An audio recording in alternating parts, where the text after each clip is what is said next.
हमारे चैनल पर। तो दोस्तों, आपने हमारी पिछली कहानी रिया की सुनी। आज हम आपको एक नई कहानी सुनाने जा रहे हैं जिसका नाम है कहानी दीपक की। दीपक की कहानी हमारे पास आई है और हम उसे अपने तरीके से आपके सामने प्रस्तुत करने जा रही हैं, जो बहुत ही रोमांच भरी, बहुत ही एंटरटेन करने वाली कहानी होगी। तो दोस्तों, अब सुनिए आप दीपक की जुबानी, दीपक की कहानी।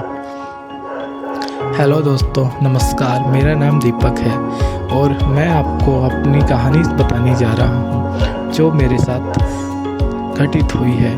तो दोस्तों, ध्यान से सुनिएगा। बात तब की है दोस्तों, जब मेरे कॉलेज के एग्ज़ाम फिनिश हुए और कॉलेज के एग्ज़ाम फिनिश होने के बाद मैं बहुत बोर महसूस कर रहा था। तो पापा ने और मम्मी ने कहा कि क्या बात है, अब तो तुम्हारे कॉलेज के एग्ज़ाम फिनिश हो गए हैं, तो तुम कि ऐसा क्यों नहीं करते, कहीं घूम के आ जाओ। तो मैंने कहा नहीं पापा, कहाँ घूमने जाऊँ, मेरा मतलब अभी इतना मन नहीं है। तो मम्मी ने कहा अरे बेटा, तुम ऐसा क्यों नहीं करते, तुम्हारी बुआ जी का बार बार फ़ोन आ रहा है, तो तुम अपनी बुआ जी के घर पे चले जाओ कुछ दिन। मेरी बुआ जी जयपुर में रहती थी। तो मम्मी ने कहा कि जयपुर, इसी बहाने पूरा जयपुर भी घूम लेना, जल महल, हवा महल, बहुत सारी चीज़ें हैं जयपुर में, टूरिस्ट प्लेस बहुत है, तो तुम अपना घूम लेना, कुछ दिन रहोगे अलग जगह, अलग एनवायरनमेंट में, तो अच्छा रहेगा। दोस्तों, मेरी बुआ जी मुझे बहुत चाहती थी और कभी भी छुट्टी होती तो वो मुझे बार बार बोलती थी। हालांकि मैं इतना रहने के लिए कभी गया नहीं था, वो बहुत फोर्स करती थी क्योंकि ऑलरेडी पढ़ाई में ही टाइम नहीं मिलता था, तो नहीं जा पाता था। तो दोस्तों, अब मैंने सोचा चलो, अब बुआ जी बार बार बुलाते भी हैं और अभी छुट्टियां भी हैं, इसी बहाने जयपुर घूम लेंगे पूरा। तो मैंने बोला ठीक है, बुआ जी से बात कर लेते हैं। बुआ जी से बात की, बुआ जी को बताया, तो बुआ जी इतना खुश हुई, मैं आपको बयान नहीं कर सकता कि बुआ जी बहुत खुश हुई। फिर नेक्स्ट डे मैंने अपना सारा सामान पैक किया और निकल गया बुआ जी के घर पे। तकरीबन शाम 4 बजे मैं जयपुर स्टेशन उतरा। वहाँ पे मेरे फूफा जी मुझे लेने आए थे, तो मैंने उन्हें नमस्ते किया, फिर उनके साथ बैठ के अपना घर पहुँचा तो देखा। अब मैं बता दूँ मेरे बुआ जी के घर पे कौन कौन रहते हैं। एक्चुअली मेरी बुआ जी, फूफा जी और उनका एक छोटा, मुझसे तो बहुत छोटा है वो, गुड्डू, और उनके पिताजी, यही उनकी फैमिली में रहते थे। तो मैं पहुंचा, बुआ जी को, उनके ससुर जी को नमस्कार किया और फिर गुड्डू से मिला। तो गुड्डू इतना खुश हुआ, सब बहुत खुश थे।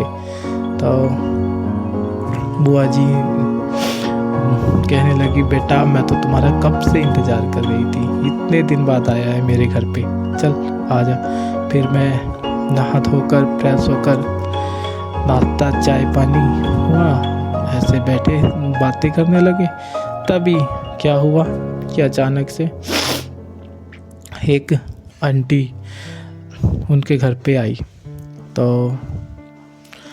उनका नाम था शांति आंटी। नाम शांति आंटी, लेकिन काम सभी के घर में अशांति फैलाना ही था उनका, ये समझ सकते हैं आप। तो गुड्डू ने कहा देखना, ये जो शांति आंटी आई है ना, ये घूमने नहीं, ऐसे नहीं आई है, अब देखना भर भर के चुगलियाँ करेगी, और अब आप इनको दिख गए ना तो ज़रूर देख लेना, कुछ ना कुछ चीज़ मांग के ज़रूर लेके जाएगी।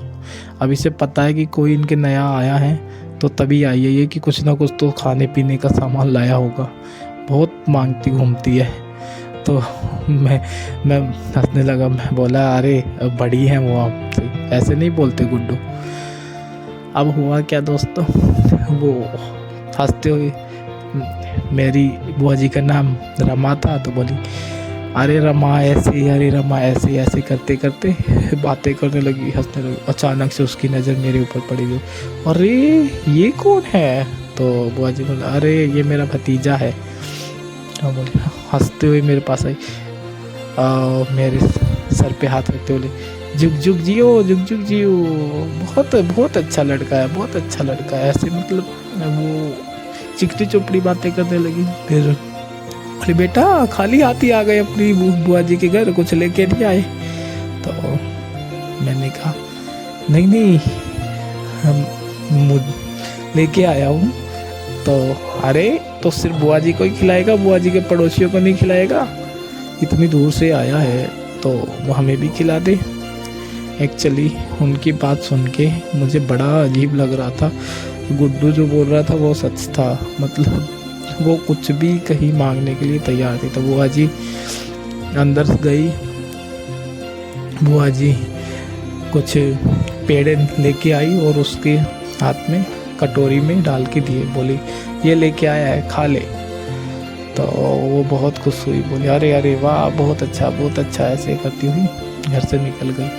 दोस्तों अब उसके जाने के बाद गुड्डू हंसने लगा, बोला देख लो मैंने नहीं कहा था कि ये इनका अलग ही काम है, नाम शांति है, काम अशांति का है।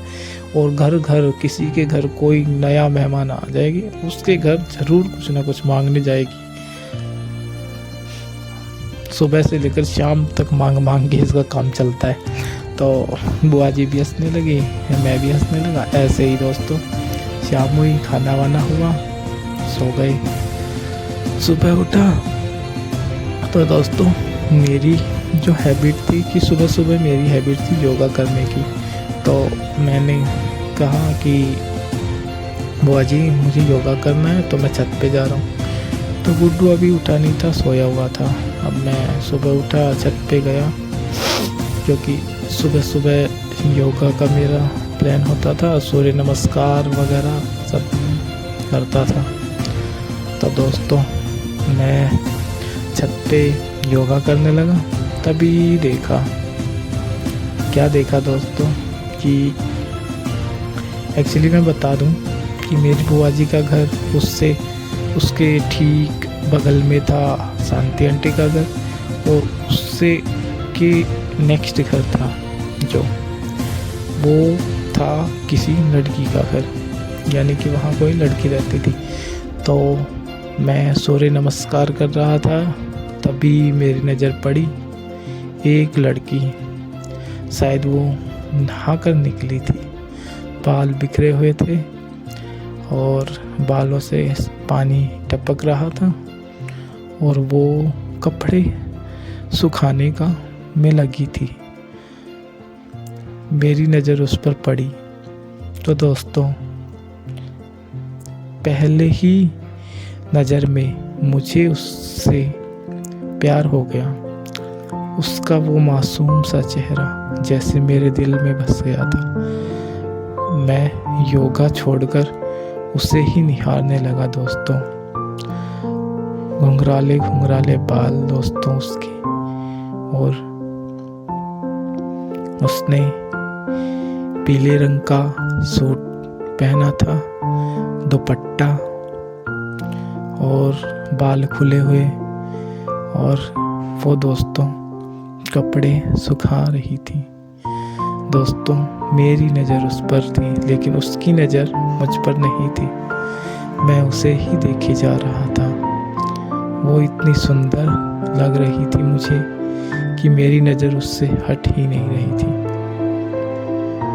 लो दोस्तों मैं देख ही रहा था, इतने में ही शांति आंटी आदम की छत पर, और वो शायद कबूतर को दाना डालने के लिए आई थी सुबह सुबह। तो मैं उसकी तरफ देख रहा था, वो आई और उसने कबूतर को दाना डाला और फिर बोली, और अरे दीपक बेटा तुम योगा कर रहे हो? आहा, ऐसे हंसती हुई बोली, अच्छी बात है, वैसे पेड़े बहुत अच्छे थे, बहुत बढ़िया लगे, ऐसे करते हुए कहने लगे। अब मैं उसके मतलब ध्यान, अब वो बातें करने लगी तो थोड़ा देखना पड़ा। इतने में वो लड़की वहाँ से चली गई, शायद कपड़े सुखाकर। मेरा ध्यान गया तब तक, और कम से कम 15 मिनट तक तो मेरा दिमाग वो शांति आंटी खाई गई थी। तो दोस्तों आगे की पार्ट में अब जानेंगे कि कैसे दीपक का प्यार परवान चढ़ा। आपने इस पार्ट में जाना कि कैसे दीपक की मुलाकात एक लड़की से हुई, मतलब मुलाकात क्या, अभी तो देखा ही है, मुलाकात तो अभी नहीं हुई थी। तो दोस्तों बने रहिए हमारे चैनल पर और प्लीज़ लाइक कीजिए, शेयर कीजिए, सब्सक्राइब कीजिए और बेल आइकन बटन दबाना ना भूलें। बाय दोस्तों, मिलते हैं नेक्स्ट पार्ट में।